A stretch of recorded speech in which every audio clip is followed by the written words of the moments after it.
समो मासो न कृतेन युगम समम न च वेद समम शास्त्रम न तीर्थम गंगया समम।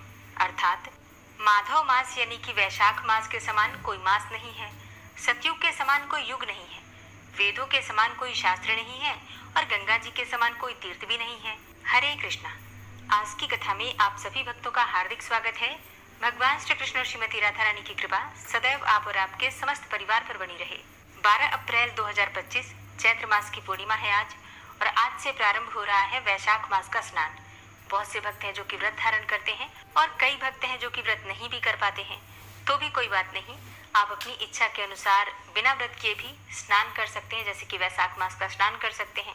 वैशाख मास में आप चाहे तो कोई वस्तु दान कर सकते हैं प्रतिदिन का, इस प्रकार का संकल्प ले सकते हैं। मंदिर में भगवान के दर्शन करने का नियम ले सकते हैं, चाहे तो पुराण का पाठ करने का नियम ले सकते हैं, या फिर प्रतिदिन वैशाख मास की कथा महात्मा सुनने का संकल्प ले सकते हैं। तो मतलब जिस प्रकार से हम कार्तिक मास में नियम पालन करते हैं, स्नान दान करते हैं, व्रत करते हैं, उसी प्रकार से भगवान को अत्यंत प्रिय वैशाख मास में भी अपनी इच्छा के अनुसार आप किसी न किसी नियम का पालन जरूर कर लीजिए। तो आज से आप सुनने वाले हैं प्रतिदिन वैशाख मास का महात्मा और कथाएं। और वैशाख के महीने में विष्णु सहस्त्रनाम का पाठ करना अत्यंत लाभकारी बताया गया है। तो बहुत से भक्त हैं जो कि पाठ नहीं कर पाते हैं। ऐसे में प्रतिदिन आपको विष्णु सहस्त्रनाम का पाठ इस चैनल पर सुनाया जाएगा, और प्रतिदिन तुलसी चालीसा और तुलसी महारानी की आरती भी आप लोग सुनेंगे। और मुझे पूरा विश्वास है कि जो भक्त पहले दिन से ये कथा सुनना प्रारंभ करेंगे, अंतिम दिन तक इस कथा को जरूर सुनेंगे। और अगर आपको ये कथाएं पसंद आए तो वीडियो को लाइक और शेयर भी जरूर कीजिएगा। तो अब भगवान श्री हरि विष्णु का ध्यान करके आज की कथा का प्रारंभ करते हैं। दोस्तों, बात करें वैशाख मास के महात्म्य के बारे में, तो सबसे पहले ये महात्म्य भगवान श्री हरि विष्णु ने माँ लक्ष्मी जी से कहा था, जिसे ब्रह्मा जी ने भी सुना था। और उसके बाद ब्रह्मा जी ने अपने पुत्र ब्रह्मर्षि नारद जी से वैशाख मास का महात्म्य का वर्णन किया, और ब्रह्मर्षि नारद जी ने राजा अम्बरीश से वैशाख मास के महात्म्य का वर्णन किया है। और हाँ, वैशाख मास के महात्म्य का वर्णन आता है स्कंद पुराण में और पद्म पुराण में। श्री सूत जी बोले, परमेष्ठी ब्रह्मा जी के पुत्र नारद जी से राजा अम्बरीश ने पवित्र वैशाख मास का महात्म्य पूछा। राजा अम्बरीश बोले, हे ब्रह्मन, आपने जो संपूर्ण महीनों के महात्म्य का वर्णन किया वो सब मैंने अच्छी तरह से सुना।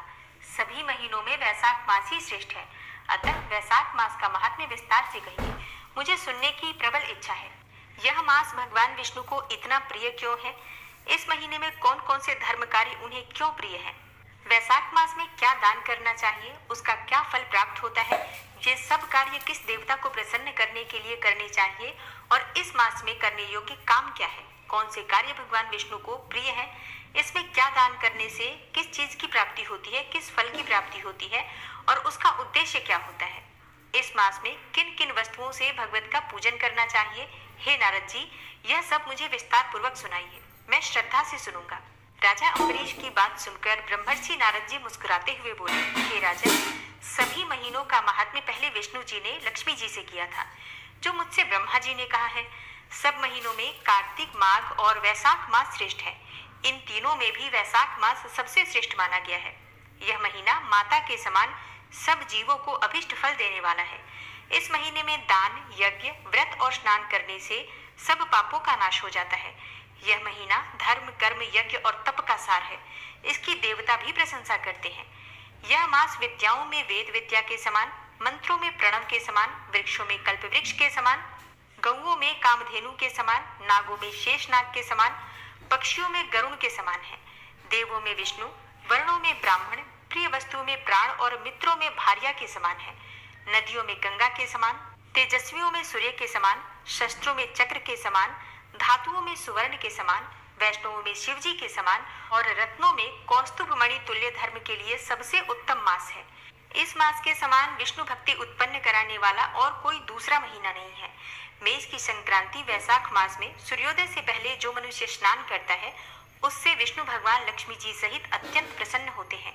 जैसे अन्न से सब प्राणी प्रसन्न होते हैं, वैसे ही वैशाख स्नान से निस्संदेह विष्णु भगवान प्रसन्न होते हैं। वैशाख स्नान करने वाले मनुष्य और जो उनका अनुमोदन करता है, वह भी सब पापों से छूटकर विष्णु लोक को जाता है। मेष राशि के सूर्य में अर्थात वैशाख मास में प्रातःकाल एक बार भी स्नान करके जो मनुष्य आहनिक करता है, वह महापापों से छूटकर विष्णु लोक को प्राप्त करता है। वैशाख मास में स्नान करने के लिए जो मनुष्य एक पग भी चलता है, उसे 10,000 अश्वमेध यज्ञ करने का फल प्राप्त होता है। इसमें तनिक भी संदेह नहीं है। या एकाग्र चित्त होकर जो ऐसा संकल्प भी करता है उसे भी निस्संदेह 100 यज्ञ का पुण्यफल प्राप्त होता है। वैशाख स्नान के लिए धनुष के बराबर भी जो मनुष्य चलता है वह संसार के बंधनों से छूटकर वैकुंठ धाम को जाता है। ब्रह्मांड भर में अर्थात तीनों लोकों में जितने भी तीर्थ हैं, हे राजेंद्र, वे सब नगर बाहर के थोड़े से जल से भी भरे रहते हैं। अर्थात वैशाख मास में स्नान के लिए किसी तीर्थ में अगर न जा सके तो नगर के बाहर किसी जलाशय में भी स्नान करना चाहिए। यम की आज्ञा से शास्त्रों में लिखे पाप उसी समय तक गरजते हैं जब तक मनुष्य वैशाख स्नान नहीं करता। हे राजन, विष्णु भगवान की आज्ञा से वैशाख मास में तीर्थ आदि के अधिष्ठाता देवता सूर्योदय से 6 घड़ी तक जल के बाहर मनुष्यों के हित के लिए ठहरते हैं। हे राजेंद्र, उस समय तक जो भी लोग स्नान के लिए नहीं आते वे उनको दारुण शाप देकर अपने स्थान को चले जाते हैं। इसलिए वैशाख स्नान अवश्य करना चाहिए।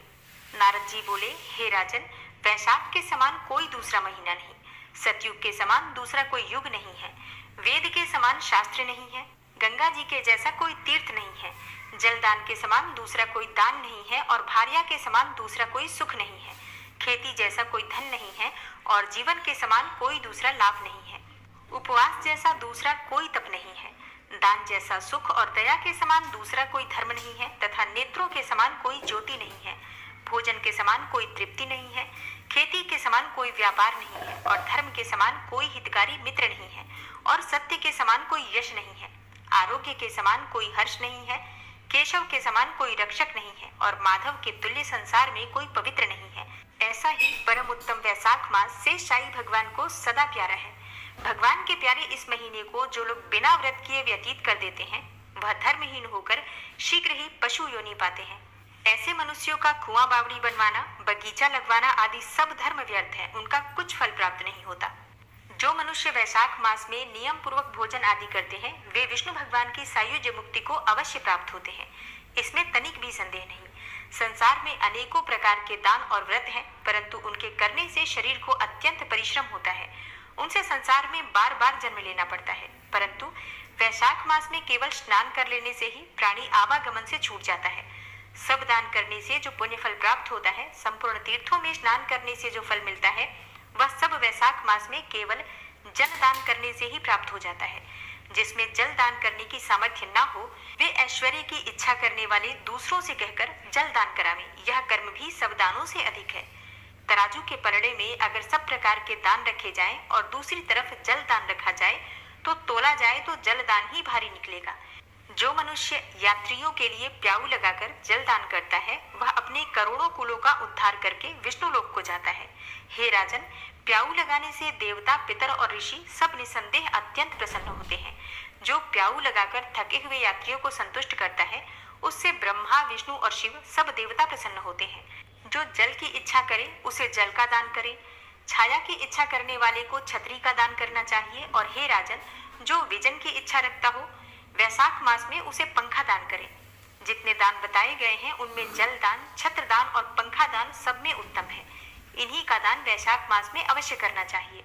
जो वैशाख के महीने में कुटुंबी ब्राह्मण को जल से भरा घड़ा नहीं देता वह जातक की योनि पाता है। जो प्यासे महात्मा को शीतल जल पिलाता है उसे हे राजेंद्र 100 राजसूय यज्ञ करने का फल प्राप्त होता है। जो मनुष्य धूप, परिश्रम और पसीने से व्याकुल ब्राह्मण को पंखा से हवा करता है वह सब पापों से रहित होकर गरुड़ के समान हो जाता है। जो मनुष्य वैशाख मास में ब्राह्मण को पंखा नहीं देता वह अनेकों प्रकार के वात रोगों से पीड़ित होकर नरक भोगता है। जो थके हुए ब्राह्मण की वस्त्र से हवा करता है वह सब पापों से छूटकर विष्णु भगवान की सायुज्य अर्थात मुक्ति को प्राप्त करता है। जो मनुष्य शुद्ध मन से ताड़ का पंखा दान करते हैं वे सब पापों से छूटकर विष्णु लोक को जाते हैं। तुरंत श्रम दूर करने वाले पंखे का दान नहीं करने वाले अनेकों प्रकार की यातनाएं भोगकर संसार में व्यापी होते हैं। हे राजेंद्र, आध्यात्मिक दुख की शांति के निमित्त वैशाख मास में छतरी दान करना उचित है। जो मनुष्य विष्णु भगवान के प्यारे इस वैशाख मास में छतरी दान नहीं करते उनको कहीं छाया नहीं मिलती और वे महाक्रूर पिशाच बनकर पृथ्वी पर घूमते हैं। वैशाख मास में जो खड़ाऊ दान करते हैं वे यमदूतों का तिरस्कार करके विष्णु लोक को जाते हैं। जो वैशाख मास में जूता दान करते हैं उन्हें नरक की यातना नहीं भोगनी पड़ती, न उसे संसार के दुख सताते हैं। ब्राह्मण के याचना करने पर खड़ाऊ दान करने वाला पृथ्वी पर करोड़ों जन्म तक राजा होता है। जो मनुष्य मार्ग में श्रम को यमदूतों का तिरस्कार करके विष्णुलोक को जाते हैं। जो वैशाख मास में जूता दान करते हैं उन्हें नरक की यातना नहीं भोगनी पड़ती, न उसे संसार के दुख सताते हैं। ब्राह्मण के याचना करने पर खड़ाऊ दान करने वाला पृथ्वी पर करोड़ों जन्म तक राजा होता है। जो मनुष्य मार्ग में श्रम को दूर करने के लिए स्थान बनवाता है उनका फल वर्णन करने में ब्रह्मा भी असमर्थ है। दोपहर को जो कोई अतिथि या ब्राह्मण मिले उसको भोजन कराने का फल ब्रह्मा जी भी वर्णन नहीं कर सकते हैं। हे राजन, अन्नदान मनुष्य को तत्काल तृप्ति करने वाला है। संसार में अन्नदान के समान कोई दान नहीं। जो मनुष्य मार्ग से थके हुए ब्राह्मण को आसरा देता है उसके पुण्य का वर्णन करने के लिए ब्रह्मा में भी सामर्थ्य नहीं है। भूखे मनुष्य को स्त्री, पुत्र, घर, वस्त्र, अलंकार, आभूषण कुछ भी अच्छे नहीं लगते हैं। पेट भरने पर ही सब अच्छे लगते हैं। इसलिए अन्नदान के समान न कुछ हुआ है न आगे होगा। जो मनुष्य वैशाख में थके हुए ब्राह्मण को अन्नदान नहीं देता वह पिशाच बनकर पृथ्वी पर अपना ही मांस खाता फिरता है। इसलिए ब्राह्मण को यथाशक्ति दान देना उचित है। हे राजन, अन्नदाता माता पिता दोनों को भुला देता है। वह दानी को ही अपना सर्वस्व समझने लगता है। इससे त्रिलोकी में सब अन्न की ही प्रशंसा करते हैं। माता पिता तो केवल जन्म देते हैं, परंतु पंडित लोग संसार में अन्न के दानी को ही पिता कहते हैं। हे राजन, अन्नदाता में सब धर्म निवास करते हैं, इसलिए अन्न का दान अवश्य करना चाहिए। ब्रह्मर्षि नारद जी के वचन सुनकर राजर्षि अम्बरीश ने विस्मित होकर कहा, हे महामुने, यदि माधव मास सबसे श्रेष्ठ और भगवान लक्ष्मीपति को अत्यधिक प्रिय है तो उसमें स्नान करने की विधि क्या है? वैशाख मास में किस वस्तु का दान करना चाहिए? कौन सी तपस्या तथा किस देवता का पूजन करना चाहिए? हे कृपानिधे, उस समय किए जाने वाले पुण्य कर्म का आप मुझे उपदेश कीजिए। सद्गुरु के मुख से उपदेश की प्राप्ति दुर्लभ होती है। उत्तम देश और काल का मिलना भी बड़ा कठिन होता है। राज्य प्राप्ति आदि दूसरे कोई भी भाव हमारे हृदय को इतनी शीतलता प्रदान नहीं करते जितने कि आपका यह समागम। नारद जी ने कहा, हे राजन, सुनो, मैं संसार के हित के लिए तुमसे माधव मास की विधि का वर्णन करता हूँ। जैसा कि पूर्व काल में ब्रह्मा जी ने बतलाया था। पहले तो जीव का भारतवर्ष में जन्म होना ही दुर्लभ है। उससे भी कहीं अधिक दुर्लभ है वहां मनुष्य की योनि में जन्म होना, और मनुष्य होने पर भी अपने अपने धर्म के पालन में प्रवृत्ति होनी तो और भी कठिन है। उससे भी अत्यंत दुर्लभ है भगवान वासुदेव में भक्ति, और उसके होने पर भी माधव मास में स्नान आदि का सुयोग मिलना तो और भी दुर्लभ है। माधव मास अर्थात वैशाख मास लक्ष्मीपति को बहुत प्रिय है, और वैशाख मास में जो मनुष्य विधि पूर्वक स्नान करते हैं, दान करते हैं तथा जप आदि का अनुष्ठान करते हैं, वे ही मनुष्य धन्य एवं कृतकृत्य हैं। उनके दर्शन मात्र से पापियों भी पाप दूर हो जाते हैं और वे भगवत भाव से भावित होकर धर्माचरण के अभिलाषी बन जाते हैं। वैशाख मास के जो एकादशी से लेकर पूर्णिमा तक के अंतिम 5 दिन होते हैं, वे समूचे महीने के समान महत्व रखते हैं। हे राजेंद्र, जिन लोगों ने वैशाख मास में भली भांति से उपचारों के द्वारा मधु दैत्य के मारने वाले भगवान लक्ष्मीपति का पूजन कर लिया, उन्होंने अपने जन्म का फल पा लिया। भला कौन सी ऐसी अत्यंत दुर्लभ वस्तु है जो वैशाख मास के स्नान तथा विधि पूर्वक भगवान के पूजन से प्राप्त नहीं हो सकती? जिन्होंने दान, होम, जप, तीर्थ में प्राण त्याग तथा संपूर्ण पापों का नाश करने वाले भगवान श्री नारायण का ध्यान नहीं किया, उन मनुष्यों का जन्म इस संसार में व्यर्थ ही समझना चाहिए। जो मनुष्य धन के रहते हुए भी कंजूसी करता है और दान आदि किए बिना ही मर जाता है, उसका धन व्यर्थ है। हे राजन, उत्तम कुल में जन्म, अच्छी मृत्यु, श्रेष्ठ भोग, सुख, सदा दान करने से अधिक प्रसन्नता, उदारता तथा उत्तम धैर्य, ये सब कुछ भगवान विष्णु की कृपा से ही प्राप्त होते हैं। महात्मा नारायण के अनुग्रह से ही मनोवांछित सिद्धियां प्राप्त होती हैं। जो मनुष्य कार्तिक मास में, माघ मास में तथा माधव को प्रिय लगने वाले वैशाख मास में स्नान करके मधुहंता लक्ष्मीपति दामोदर की विशेष विधि के साथ भक्ति पूर्वक पूजा करता है और अपनी शक्ति के अनुसार दान देता है, वह मनुष्य इस लोक का सुख भोग कर अंत में श्रीहरि के पद को प्राप्त होता है। हे भूप, जैसे सूर्योदय होने पर अंधकार नष्ट हो जाता है, उसी प्रकार वैशाख मास में प्रातः स्नान करने से अनेक जन्मों की उपार्जित पाप राशि नष्ट हो जाती है। यह बात ब्रह्मा जी ने मुझे बताई थी। अतः इस महीने के आने पर मनुष्यों को परम पवित्र करने वाले पुण्य जल से परिपूर्ण गंगा तीर्थ, नर्मदा तीर्थ, यमुना तीर्थ अथवा सरस्वती तीर्थ में सूर्योदय से पहले स्नान करके भगवान मुकुंद की पूजा करनी चाहिए। इससे तपस्या का फल भोगने के पश्चात अक्षय स्वर्ग की प्राप्ति होती है। भगवान श्री नारायण अनामय, रोग व्याधि से रहित हैं। उन गोविंद देव की आराधना करके तुम भगवान का पद प्राप्त कर लोगे। हे राजन, देवाधिदेव लक्ष्मीपति पापों का नाश करने वाले हैं। उन्हें नमस्कार करके चैत्र की पूर्णिमा को इस व्रत का प्रारंभ करना चाहिए। वैशाख मास का व्रत करने वाले को यमनियों का पालन करना चाहिए, शक्ति के अनुसार कुछ दान देना चाहिए, हविष्यान्न भोजन करना चाहिए, भूमि पर शयन करना चाहिए और ब्रह्मचर्य का दृढ़ता पूर्वक पालन करना चाहिए। हृदय में भगवान श्री नारायण का ध्यान करते हुए कृष्ण आदि तपस्याओं के द्वारा अपने शरीर को सुखाना चाहिए। इस प्रकार नियम से रहकर जब वैशाख की पूर्णिमा आए उस दिन मधु तथा तिल आदि का दान करें, श्रेष्ठ ब्राह्मणों को भक्ति पूर्वक भोजन कराएं और उन्हें दक्षिणा सहित गाय का दान करें तथा वैशाख स्नान के व्रत में जो कुछ त्रुटि हुई हो तो उसकी पूर्णता के लिए ब्राह्मणों से प्रार्थना करें। हे भूपाल, जिस प्रकार लक्ष्मी जी जगदीश्वर माधव की प्रिया हैं, उसी प्रकार माधव मास भी मधुसूदन को बहुत प्रिय है। हे राजन, इस प्रकार नियम पूर्वक 12 वर्षों तक वैशाख स्नान करके अंत में मधुसूदन की प्रसन्नता के लिए अपनी शक्ति के अनुसार व्रत का उद्यापन करें। हे अम्बरीश, पूर्व काल में ब्रह्मा जी के मुख से मैंने जो कुछ भी सुना था वह सब वैशाख मास का महात्म्य तुम्हें बता दिया। अब आगे क्या सुनने की इच्छा है? अम्बरीश ने पूछा, हे मुने, स्नान में परिश्रम तो बहुत थोड़ा है, फिर भी उससे अत्यंत दुर्लभ फल की प्राप्ति होती है। मुझे इस पर विश्वास क्यों नहीं होता? मुझे मोह क्यों हो रहा है? नारद जी ने कहा, हे राजन, तुम्हारा संदेह ठीक है। थोड़े से परिश्रम के द्वारा महान फल की प्राप्ति असंभव सी बात है, तथापि इस पर विश्वास करो, क्योंकि यह ब्रह्मा जी की बताई हुई बात है। धर्म की गति अति सूक्ष्म होती है, उसे समझने में बड़े बड़े पुरुषों को भी कठिनाई होती है। श्री हरि की शक्ति अचिंत्य है, उनकी कृति में विद्वानों को भी मोह हो जाता है। विश्वामित्र आदि क्षत्रिय थे, किंतु धर्म का अधिक अनुष्ठान करने के कारण वे ब्राह्मणत्व को प्राप्त हो गए। अतः धर्म की गति अत्यंत सूक्ष्म है। हे भूपाल, तुमने सुना होगा अजामिल अपनी धर्मपत्नी का त्याग करके सदा पाप के मार्ग पर ही चलता था, तथापि मृत्यु के समय उसने केवल पुत्र के स्नेहवश नारायण कहकर पुकारा और पुत्र का चिंतन करके नारायण का नाम लिया, किंतु इतने से ही उसको अत्यंत दुर्लभ पद की प्राप्ति हुई। जैसे अनिच्छा पूर्वक भी यदि आग का स्पर्श किया जाए तो वह शरीर को जलाती ही है, उसी प्रकार किसी दूसरे निमित्त से भी यदि श्री गोविंद का नामोच्चारण किया जाए तो वह पाप राशि को भस्म कर डालता है। हे राजन, जीव विचित्र हैं और जीवों की भावनाएं भी विचित्र हैं, कर्म विचित्र हैं तथा कर्मों की शक्तियां भी विचित्र हैं। शास्त्र में जिसका महान फल बताया गया है वही कर्म महान है, फिर वह अल्प परिश्रम साध्य हो या फिर अधिक परिश्रम साध्य। छोटी सी वस्तु से भी बड़ी से बड़ी वस्तु का नाश होता देखा जाता है। जरा सी चिंगारी से बोझ के बोझ तिनके स्वाहा हो जाते हैं। जो श्री कृष्ण के भक्त हैं उनके अनजाने में भी किए हुए हजारों हत्याओं से युक्त भयंकर पातक तथा चोरी आदि पाप भी नष्ट हो जाते हैं। जिसके हृदय में भगवान श्री कृष्ण की भक्ति है वह विद्वान पुरुष यदि थोड़ा सा भी पुण्य कार्य करता है तो वह अक्षय फल को प्राप्त करता है। अतः माधव मास में माधव की भक्ति युक्त आराधना करके मनुष्य अपनी मनोवांछित कामनाओं को प्राप्त कर लेता है। इस विषय में संदेह नहीं करना चाहिए। शास्त्रोक्त विधि से किया जाने वाला छोटे से छोटा कर्म क्यों न हो, उसके द्वारा बड़े से बड़े पाप का भी क्षय हो जाता है तथा उत्तम कर्म की वृद्धि होने लगती है।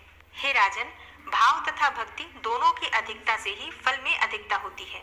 धर्म की गति अति सूक्ष्म है, वह कई प्रकारों से जानी जाती है। हे महाराज, जो भाव से हीन है, जिसके हृदय में उत्तम भाव एवं भगवान की भक्ति नहीं है, वह अच्छे देश तथा काल में जा जाकर पवित्र गंगा जल में स्नान करता रहे, दान देता रहे, तो भी कभी शुद्ध नहीं हो सकता, ऐसा मेरा विचार है। अतः अपने हृदय कमल में शुद्ध भाव की स्थापना करके वैशाख मास में प्रातः स्नान करने वाला जो विशुद्ध चित्त पुरुष भक्ति पूर्वक भगवान लक्ष्मीपति की पूजा करता है, उसके पुण्य का वर्णन करने की शक्ति मुझ में नहीं है।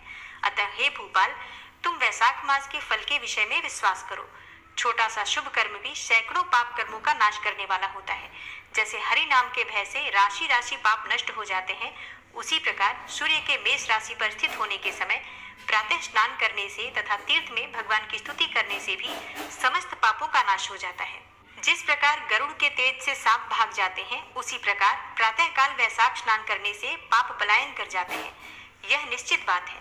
जो मनुष्य मेष राशि के सूर्य में स्थित होने पर गंगा या नर्मदा के जल में नहाकर 1, 2 या तीनों समय भक्ति भाव के साथ भगवान श्री हरि विष्णु की प्रार्थना करता है, उनके स्तोत्र का जप करता है, वह मनुष्य सब पापों से मुक्त होकर परम पद को प्राप्त कर लेता है। हे अम्बरीश, इस प्रकार मैंने थोड़े में ही वैशाख मास का सारा महात्म्य तुम्हें सुना दिया है।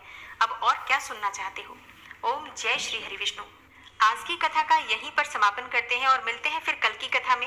उम्मीद करती हूँ कि कल भी आप कथा जरूर सुनेंगे और हाँ, कथाएं आपको अच्छी लगे तो कमेंट बॉक्स में भी जरूर बताइए। ओम विश्वं विष्णुर्वषट्कारो भूत भव्य भवत् प्रभु भूतकृत बाबु बाबु भूतात्मा भूतवाहन भूतात्मा परमात्मा च मुक्तानां परमागति अव्ययः पुरुषः साक्षी क्षेत्रज्ञो अक्षर एव च योगो योग विदां नेता प्रधान पुरुषेश्वरः नारसिंह वपु श्रीमान केशवः पुरुषोत्तम सर्वः शर्वः शिवस्थाणुर्भूतादिर्निधिर्व्ययः संभवो भावनो भर्ता प्रभवः प्रभुरीश्वरः स्वयंभू शंभुरादित्यः पुष्कराक्षो महास्वनः अनादिनिधनो धाता विधाता धातुरुत्तमः अप्रमेयो ऋषिकेश पद्मनाभो अमरप्रभु विश्वकर्मा मनुस्त्वष्टा स्थविष्ठः स्थविरो ध्रुवः अग्राह्यः शाश्वतः कृष्णो लोहिताक्ष प्रदर्दन प्रभूतस्त्रिककुब्धाम पवित्रं मङ्गलं परम् ईशानः प्राणदः प्राणो ज्येष्ठः श्रेष्ठः प्रजापति हिरण्यगर्भो भूगर्भो माधवो मधुसूदनः ईश्वरो विक्रमी धन्वी मेधावी विक्रमः क्रमः अनुत्तमो दुराधर्षः कृतज्ञः कृतिरात्मवान् सुरेशः शरणं शर्म विश्वरेताः प्रजाभव अह संवत्सरो व्याल प्रत्ययः सर्वदर्शनः अजः सर्वेश्वर सिद्ध सिद्धे सर्वादिर्च्युतः वृषाकपिर्मेयात्मा सर्वयोग विनिश्रितः वसुर्वसुमना सत्य समात्मा संवितः समः अमोघ पुण्डरीकाक्षो वृषकर्मा वृषाकृति रुद्रो बहुशिरा बभ्रुर्विश्वयोनिः शुचिश्रवा अमृतः शाश्वतस्थाणुर्वरारोहो महातपः सर्वगः सर्वविद्भानुर्विश्वक्सेनो जनार्दनः वेदो वेदविद्यङ्गो वेदाङ्गो वेदवित्कविः लोकाध्यक्ष सुराध्यक्षो धर्माध्यक्ष कृताकृता चतुरात्मा चतुर्व्यूहश्चतुर्दष्टश्चतुर्भुजा भ्राजिष्णुर्भोजनं भोक्ता सहिष्णुर्जगदादिज अनको विजयो जेता विश्वयोनिः पुनर्वसु उपेन्द्रो वामनः प्रांशुर्मोघः शुचिरुर्जिता अतीन्द्रः संग्रहः सर्गो धृतात्मा नियमो यमः वेद्यो वैद्यः सदा योगी वीरः माधवो मधु अतीन्द्रियो महामायो महोत्साहो महाबलः महाबुद्धिर्महावीर्यो महाशक्तिर्महाद्युति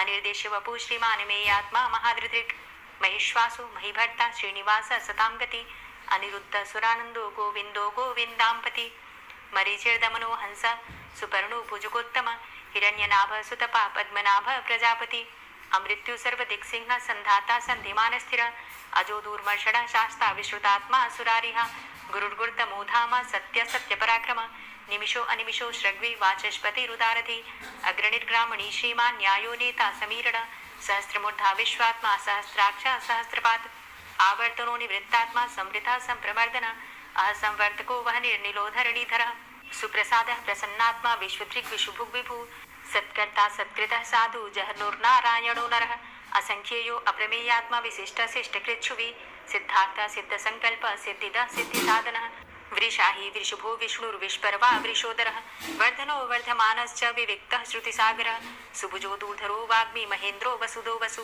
नैकरूपो बृहद्रूप शिपिविष्टः प्रकाशनः ओजस्तेजो द्युतिधर प्रकाशात्मा प्रतापनः रिद्धस्पष्टाक्षरो मन्त्रश्चन्द्रांशुर्भास्करदुतिः अमृतांशुद्भवो भानु शशबिन्दु सुरेश्वरः औषधं जगतः सेतु सत्यधर्म पराक्रमः भूतभव्य भवन्नाथ पवनः पावनो नलः कामः कामकृत्कान्तः कामः कामप्रदः प्रभु युगादिकृत युगावर्तो नैकमायो महाशनः अदृश्यो अव्यक्तरूपश्च सहस्रजित् अनन्तजित् इष्टो अविशिष्ट शिष्टेष्ट शिखण्डी नहुसो वृष क्रोधः क्रोधकृत्कर्ता विश्वबाहुर्महीधरः अच्युतः प्रथितः प्राणः प्राणदो वासवानुजः अपां निधिर्धिष्ठानं प्रमत्तः प्रतिष्ठितः स्कन्दः स्कन्दधरो धूर्यो वरदो वायुवाहनः वासुदेवो बृहद्भानुरादिदेवः पुरन्दरः अशोकस्तारणस्तारः शूरः सौरिर्जनेश्वरः अनुकूलः शतावर्त पद्मी पद्मनिवेक्षणः पद्मनाभो अरविन्दाक्ष पद्मगर्भ शरीरभृत् महर्धिरिद्धो वृद्धात्मा महाक्षो गरुडाध्वजः अतुलः शरभो भीमो समयज्ञो हविर्हरि सर्वलक्षण लक्षण्यो लक्ष्मीवान समितिञ्जयः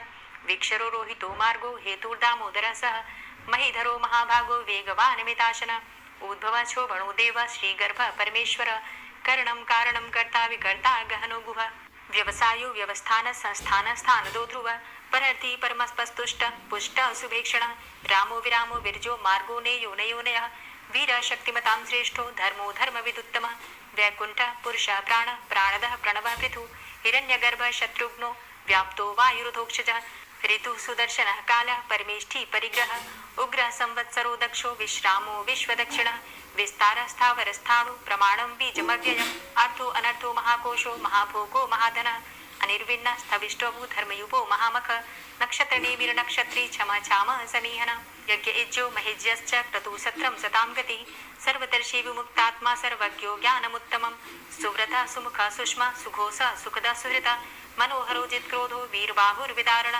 स्वापनः स्ववसो व्यापी नैकात्मा नैककर्मकृत् वत्सरो वत्सलो वत्सी रत्नगर्भो धनेश्वरः धर्मगुप्त धर्मकृत धर्मी सदसक्षरमक्षरम अविज्ञाता सहस्रांसुर्विधाता कृतलक्षण गभस्तिनेमिः सत्वस्थ सिंहो भूत महेश्वर आदिदेवो महादेवो देवेशो देवभृद्गुरु उत्तरो गोपतिर्गोप्ता ज्ञानगम्यः पुरातन शरीरभूत भृद्भोक्ता कपीन्द्रो भूरि दक्षिण सोमो अमृतपः सोम पुरजित पुरुषोत्तम विनियोजय सत्यसन्धो दाशाः सात्वतांपति जीवो विनयिता साक्षी मुकुंदो अमित विक्रम अम्भो निद्रणन्तात्मा महोदधि शयोन्तकः अजोमहारः स्वाभाव्यो जितामित्रः प्रमोदन आनंदो नंदनो नंद सत्यधर्मा त्रिविक्रम महर्षि कपिलाचार्यः कृतज्ञो मेति नीपतिः त्रिपदस्त्रिदशाध्यक्षो महाशृंग कृतान्तकृत महावराहु गोविन्दः सुखेणः कनकांगदी गुह्यो गभीरो गहनो गुप्तश्चक्र गदाधरः फेथा स्वांगो अजितः कृष्णो दृढ संकर्षणोच्युत वरुणो वारुणो वृक्ष पुष्कराक्षो महामनाः भगवान भगानंदी वनमाली हलायुध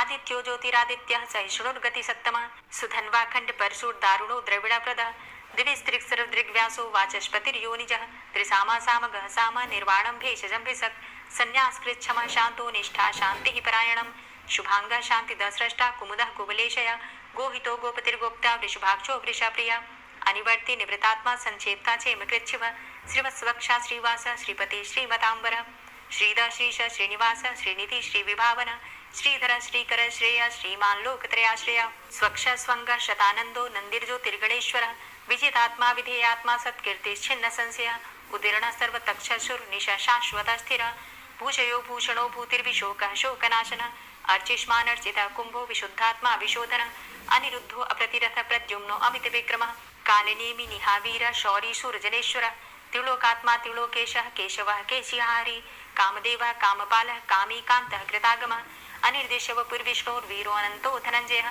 ब्रह्मण्यो ब्रह्मकृत् ब्रह्मा ब्रह्म ब्रह्म विवर्धन ब्रह्मविद् ब्राह्मणे ब्रह्मी ब्रह्मज्ञो ब्राह्मण प्रिय महाक्रमो महाकर्मा महातेजा महुरगः महाक्रतुर् महायज्वा महायज्ञो महाहवि स्तव्यस्तव प्रिय स्तोत्रं स्तुति स्तोतारण प्रिय पूर्णः पुरैता पुण्य पुण्यकीर्तिर्नामय मनोजवस्तीर्थकरो वसुरेता वसुप्रद वसुप्रदो वासुदेव वसुर्वसुमनाहवि सद्गतिः सत्कीर्तिः सत्ता सद्भूति सत्परायणः शूरसेनो यदुश्रेष्ठ सन्निवासः सुयामुनः भूतावासो वासुदेवः सर्वासु निलयोनलः दर्पः दर्पदो दीप्तो दूठरोधा पराजितः विश्वमूर्तिर्महामूर्तिर्दीप्तमूर्तिर्मूर्तिमान् अनेकमूर्तिरव्यक्तः शतमूर्तिः शताननः एको नैकः सवः किं यत्तत्पदमनुत्तमं लोकबन्धुर्लोकनाथो माधवो भक्तवत्सलः सुवर्णवर्णो हेमांगो वरांगश्चंदनांगदी वीरः विषमः शून्यो घृताशीर चलश्चलः अमानी मानदो मान्यो लोकस्वामी त्रिलोकधृक् सुमेधा मेधजो धन्यः सत्यमेधा धराधर तेजो वृष द्वितिधर सर्वशस्त्रभृतांबर प्रग्रहो निग्रहो व्यग्रो नैकशृंगो गदाग्रज चतुर्मूर्तिश्चतुर्बाहुश्चतुर्व्यूहश्चतुर्गति चतुरात्मा चतुर्भावश्चतुर्वेद विदेकपात समावर्तो अनिवृतात्मा दुर्जयो दुरतिक्रम दुर्लभो दुर्गमो दुर्गो दुरावासो दुरारिहा शुभांगो लोक सारंग शुतंतुस्तंतु वर्धन इंद्रकर्मा महाकर्मा कृतकर्मा कृतागम उद्भव सुंदर सुंदो रत्ननाभ सुलोचन अर्को वाजसना श्रृंगी जयंत सर्वविजयी सुवर्ण बिंदु रक्षोभ्य सर्वभागीश्वरेश्वर महाहृदो महागर्तो महाभूतो महानिधि कुमुदः कुंदरः कुंदः पर्जन्यः पावनो नीलः अमृताशो अमृतवपुः सर्वज्ञः सर्वतोमुखः सुलभः सुव्रतः सिद्धः शत्रुजित् शत्रुतापनः न्यग्रोधो दुम्बरो अस्वस्थश्चाणुरान्ध्रनिषूदनः सहस्रार्चिः सप्तजिह्वः सप्तैधा सप्तवाहनः अमूर्तिरणघो अचिन्त्यो भयकृद् भयनाशनः अणुर्बृहत् कृशस्थूलो गुणभृन्निर्गुणो महान् अधृतः स्वधृतः स्वास्य प्राग्वंशो वंशवर्धनः भारभृति कथितो योगी योगी स सर्वकामद आश्रम श्रमण छाम सुपर्णो वायुवाहन धनुर्धरो धनुर्वेदो दंडोदमयितादम अपराजितः सर्वसहो नियंता नियमो यमः सत्ववान् सात्विकः सत्य सत्यधर्मपरायण अभिप्रायः प्रियार्होरः प्रियकृत् कीर्तिवर्धनः विहाय सगतिर्ज्योति सुरुचिर्हुद्भुग्विभु रविर्विलोचनः सूर्य सविता रविलोचनः अनंतो हुद्भुग्भोक्ता सुखदो नैकजोग्रज अनिर्विण्ण सदामर्षि लोकाधिष्ठानमद्भुत सनात सनातन्तमः कपिलः कपिरप्यय स्वस्तिदा स्वस्तिकृत् स्वस्ति स्वस्तिभुक् स्वस्ति दक्षिण रौद्रः कुण्डली चक्रे विक्रमयुर्जतिशासन शब्दातिगः शब्दशः शिशिरः शर्वरीकर अक्रूरः पेशलो दक्षो दक्षिणः चमिणाम्बर विद्वतमो वितभय पुण्य श्रवण कीर्तना उत्तारणो दुष्कृतिः पुण्यो दुःस्वप्ननाशन वीरः रक्षण संतो जीवनः पर्यवस्थित अनंतरूपो अनंतसृजितमन्युर्भयापः चतुरश्रो गभीरात्मा विदिशो व्यादिशो दिश अनादिर्भूर्भुवो लक्ष्मी सुवीरो रुचिरांगद जननो जन्मादिर्भीमो भीम पराक्रम आधारणीले योधाता पुष्पहासः प्रजागर ऊर्ध्वग सत्पथाचार प्राणदः प्रणमापण प्रमाणं प्राणनीलियः प्राणभृत् प्राणजीवन तत्त्वं तत्त्वविदेकात्मा जन्म मृत्यु जरातिग पूर्व स्वस्तरुस्तार सविता प्रपितामह यज्ञो यज्ञपतिर्यज्वा यज्ञांगो यज्ञवाहन यज्ञभृत् यज्ञकृत् यज्ञ यज्ञभुक् यज्ञ साधन यज्ञान्तिकृत् यज्ञ गुह्यमन्यमन्नादेव च आत्मयोनिः स्वयं जातो वैखानः सामगायन देवकी नंदन सृष्टा क्षितिसः पापनाशन शंखभृन्नंद की चक्री शारंग धन्वा गदाधर रथांगपाणि रक्षोभ्य सर्वप्रहरणायुध ओम नमः इति।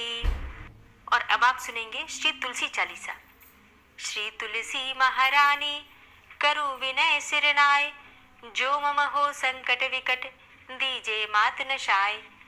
नमो नमो तुलसी महारानी महिमा अमित न जाए बखानी दियो विष्णु तुमको सन्माना जग में छायो सुयस महाना। विष्णु प्रिया जय जयति भवानी तिहु लोक की हो सुख खानी। भगवत पूजा करे जो कोई बिना तुम्हारे सफल न होई। जिन घर तव नहीं होय निवासा उस घर कर ही विष्णु नहीं वासा। करे सदा जो तव नित सुमिरन तेहि के काज होय सब पूरन। कार्तिक मास महात्म तुम्हारा ताको जानत सब संसारा। तव पूजन जो करे कुंवारी पावे सुंदर वर सुकुमारी। करे जो पूजा नित प्रति नारी सुख संपत्ति से होय सुखारी। वृद्धा नारी करे जो पूजन मिले भक्ति होवे पुलकित मन। श्रद्धा से पूजे जो कोई भवनिधि से तर जावे सोई। कथा भागवत यज्ञ करावे तुम बिन नहीं सफलता पावे। छायो तब प्रताप जग भारी ध्यावत तुम्हि सकल चित धारी। तुम्ही मात यंत्रन तंत्रन में सकल काज सिद्धि हो क्षण में। औषधि रूप आप हो माता सब जग में तव यश विख्याता। देव ऋषि मुनि और तपधारी करत सदा तव जय जयकारी। वेद पुराणन तव यश गाया महिमा अगम पार नहीं पाया। नमो नमो जय जय सुख कारणी नमो नमो जय दुख निवारणी। नमो नमो सुख संपत्ति देनी नमो नमो अग काटन चेनी। नमो नमो भक्तन दुख हरणी नमो नमो दुष्टन मद छेनी। नमो नमो भव पार उतारणी नमो नमो परलोक सुधारणी। नमो नमो निज भक्त उबारणी नमो नमो जन काज सवारणी। नमो नमो जय कुमति नशावनी नमो नमो सब सुख उपजावनी। जयति जयति जय तुलसी माई ध्याऊं तुमको शीश नवाई। निज जन जानी मोहि अपनाओ बिगड़े कारज आप बनाओ। करूं विनय मैं मात तुम्हारी पूर्ण आशा करहु हमारी।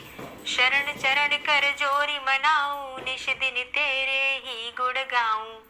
करहु मात अब मोह पर दाया निर्मल होए सकल मम काया। मांगू मातु यही बर दीजे सकल मनोरथ पूर्ण कीजे।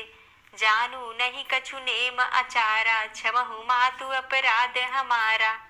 12 मास करे जो पूजा तासम जग में और नहीं दूजा।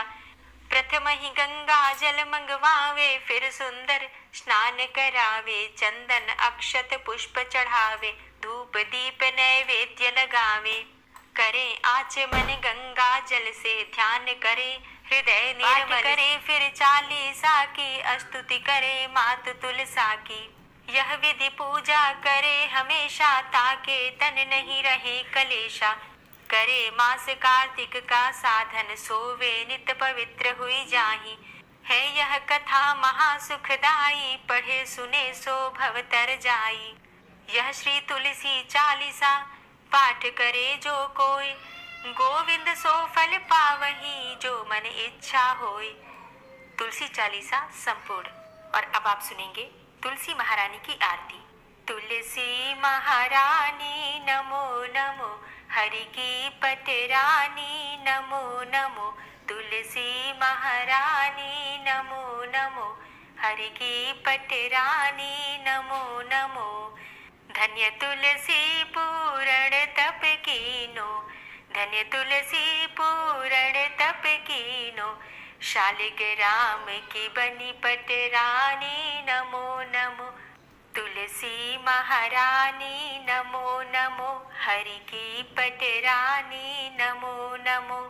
जाके पत्र मंजरी कोमल, जाके पत्र मंजरी कोमल, श्रीपति कमल चरण लपटानी नमो नमो, हरि की पटरानी नमो नमो।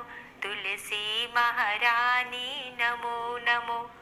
धूप दीप नैवेद्य आरती, धूप दीप नैवेद्य आरती, पुष्पन की वर्षा बरसानी नमो नमो, हरि की पटरानी नमो नमो। तुलसा महारानी नमो नमो। 56 भोग 36 व्यंजन, 56 भोग 36 व्यंजन, बिन तुलसा हरि एक न मानी नमो नमो। तुलसी महारानी नमो नमो, हरि की पटरानी नमो नमो। सभी सखी मैया तेरो यश गावे, सभी सखी मैया तेरो यश गावे, भक्ति दान दीजे महारानी नमो नमो। तुलसा महारानी नमो नमो, हरि की पटरानी नमो नमो। नमो नमो तुलसा महारानी, नमो नमो तुलसी महारानी।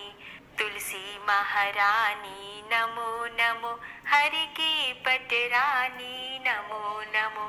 तुलसी महारानी नमो नमो, हरि की पटरानी नमो नमो।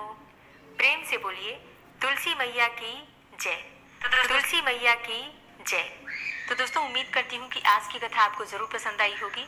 कथा पसंद आई हो तो वीडियो को लाइक जरूर कीजिए और संभव हो तो वीडियो को शेयर भी कीजिए और कमेंट बॉक्स में राधे राधे जरूर लिख दीजिए। और जो भक्ति चैनल पर पहली बार आए हैं, अभी तक आपने चैनल को सब्सक्राइब नहीं किया है, तो आज की वीडियो अगर आपको अच्छी लगे तो चैनल को सब्सक्राइब करके बेल आइकन को जरूर प्रेस कर लीजिए। इससे ये होगा कि चैनल पर जो नई वीडियो अपलोड होंगी उनकी नोटिफिकेशन आपको सही समय पर प्राप्त होगी। मिलती मैं आपसे अगली वीडियो में, तब तक के लिए जय श्री राधे।